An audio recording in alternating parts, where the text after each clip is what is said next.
Welcome back to the channel. In this lesson, we'll continue with our lesson on reduction formula. We'll find the reduction formula for the integral of x raised to power n cos x with respect to the x. In case you missed our last lesson where we actually introduced reduction formula, please do not hesitate to check the description below.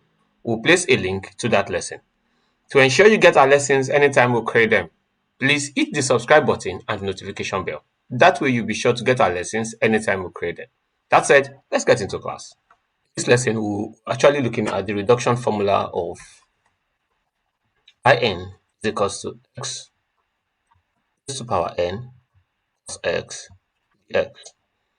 And with this, you'll be able to solve any integral that pertains to probably x squared cos x raised to power 10 cos x dx, and the likes. Now, we'll be using like we did in our last lesson, we'll use integration by parts. Now, our formula for integration by parts says if I have the integral of u dv, it will be the same thing as uv minus the integral of v du. Now, so the first thing I want to establish is my u equals to x raised to power n, then my du will be equals to n x raised to power n minus 1.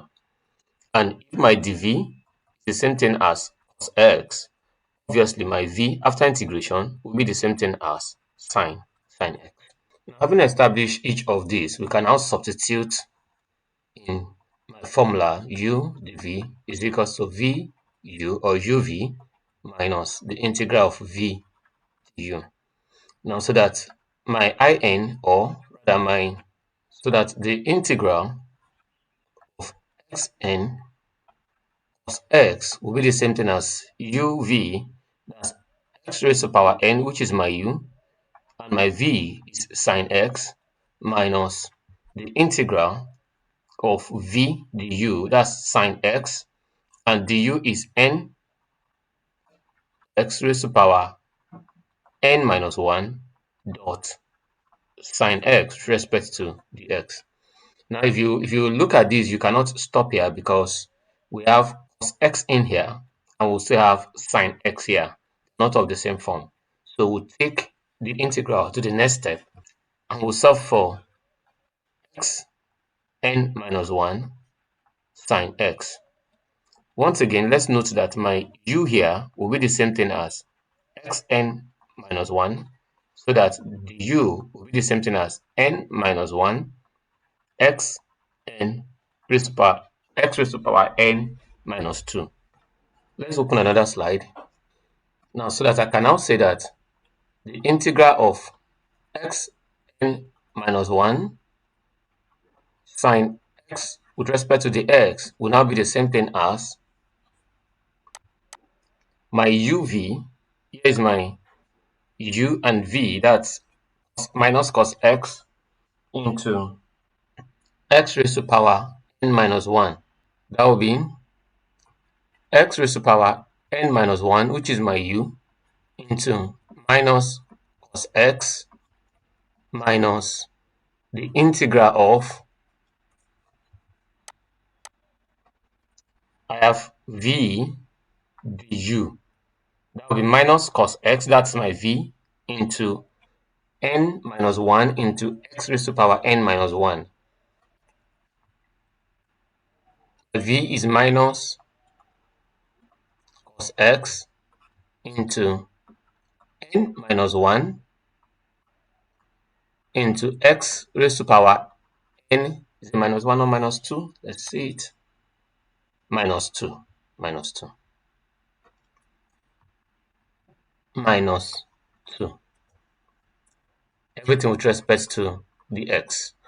Now I can now substitute this value in my first equation, which is this one, so that x n now, so that the integral of x raised to power n cos x with respect to the x will be the same thing as, let's pick it one after the other, x raised to power n sine x x raised to power n sine x minus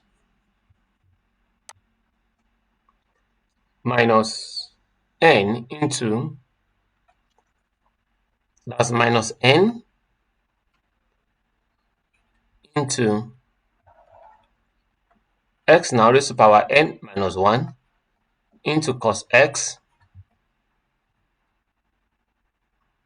is minus cos x, is minus cos x, so that we don't lose the signs, minus the integral of, now here I have minus cos x, or even before introducing integral, here I have minus cos x times the negative outside will become a plus, then I have n minus 1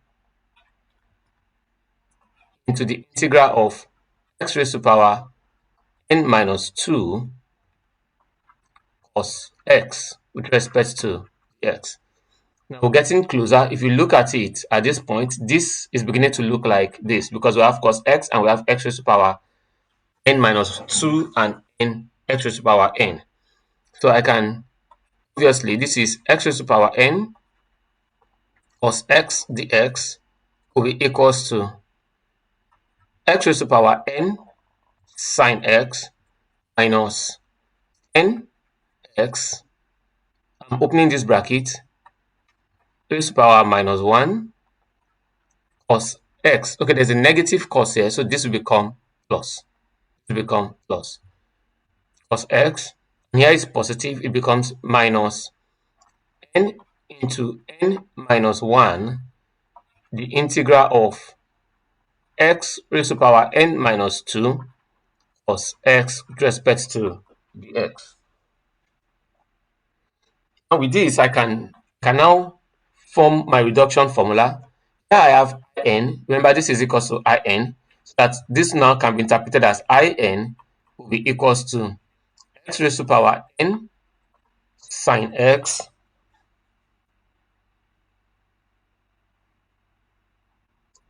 plus n x n minus 1 cos x plus minus n into n minus 1. Now this is n raised to power x raised to power n minus 2. This will become n minus 2. Let's apply, this is my reduction formula for solving x raised to power n cos x with respect to the x. We can now apply this. Let's apply this in solving the integral of x raised to power 2 cos x. We'll use this same formula to solve it shortly. Now we're solving for in, that is I2, which is equals to x raised to power, which is equals to the integral of x raised to power 2 cos x with respect to the x. Now let's remember our reduction formula. Our reduction formula for in equals x raised to power n cos x with respect to the x is the same thing as x raised to power n sine x plus n x raised to power n minus 1 cos x minus n into n minus 1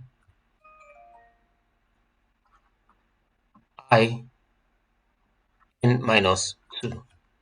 Now, so that for I2, I'll be talking of I2 now, with the same thing as xn. My xn is x raised to power 2 sine x plus n again is 2, that's 2.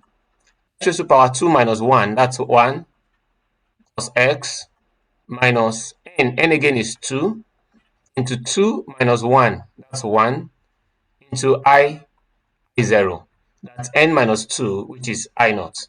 Now let's solve for I naught because we have I naught in our solution. I naught now will come from x again raised to power 0 sine 0 plus sine x, sorry, not sine 0, this is sine x sine x plus 0, that's n, into x raised to power 0 minus 1. Everything here becomes 0 because I'm multiplying by what? By 0. Minus n again. N again is 0. Everything else also becomes what? 0. Invariably, my I naught will be the same thing as sine x. In place here, I can easily replace sine x.